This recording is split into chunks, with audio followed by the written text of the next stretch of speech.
Donc moi, aujourd'hui... À l'origine du slogan Génération tête baissée, les réseaux sociaux dont WhatsApp, une plateforme d'échange qui draine le plus grand nombre d'utilisateurs et qui s'est imposée en un temps record. Je voulais envoyer une voiture pour un ami quoi. Bon, je prends le WhatsApp, j'envoie la voiture par le WhatsApp quoi. La photo pour qu'il voit ça là-bas. Je trouve quand même WhatsApp très important. Au plan professionnel, ce que ça me rapporte, c'est d'avoir de raccourcir le temps de travail. Malheureusement, dans le rang des jeunes, le constat n'est pas du tout le même. La plupart des jeunes les utilisent beaucoup plus pour s'amuser, pour draguer, pour regarder des photos pornographiques. Ce n'est pas seulement les jeunes. Excusez-moi beaucoup, j'ai comme impression que c'est le réseau qui détruit ça, qui détruit encore beaucoup plus le foyer. Quand on utilise WhatsApp, il faudrait que ça soit aux fins personnelles. À part, de façon professionnelle, nos parents, nos amis qui sont à l'extérieur, communiquer avec eux. Je pense que c'est largement suffisant. Véritable outil de communication, il offre un gain de temps qui séduit plus d'un. C'est aussi une source d'information qu'il faut prendre avec des gants.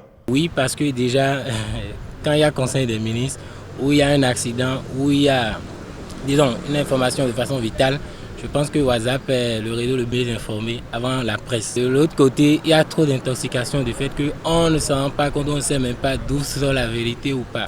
Pour ceux qui utilisent, par exemple les journalistes qui doivent publier des informations, ils ne peuvent pas les publier in extenso dès qu'ils les reçoivent comme ça, ils doivent quand même passer aux vérifications. Certains utilisateurs ont déjà battu le record de plus de 100 groupes au WhatsApp, mais une interrogation demeure. Sont-ils tous utiles et comment y adhérer?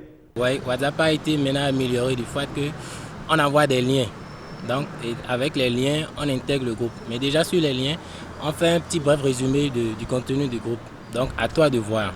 Si le groupe dans lequel tu veux intégrer répond à ce que tu veux ou tu vois qu'en intégrant ce groupe, tu peux avoir d'idées, de connaissances, de partage, tu intègres. Il y a de ces groupes-là qu'on qualifie de groupe de prostituées, groupe de prostitution. Voilà, je parie que sur ces groupes, on ne peut pas faire circuler des informations importantes pour le public en général.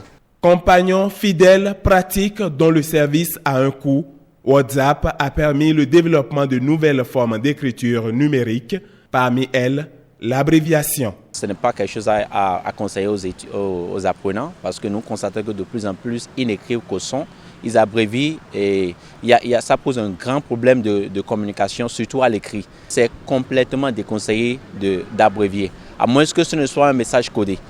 La plupart des messages que j'envoie, c'est des messages avec des mots en entier pour m'assurer que celui à qui j'écris comprend exactement ce que je veux dire. Entre avantages et inconvénients, les virus WhatsApp, Facebook, Twitter, Viber et autres ont encore du mal à atteindre ceux qui ont choisi d'être hors de la génération tête baissée.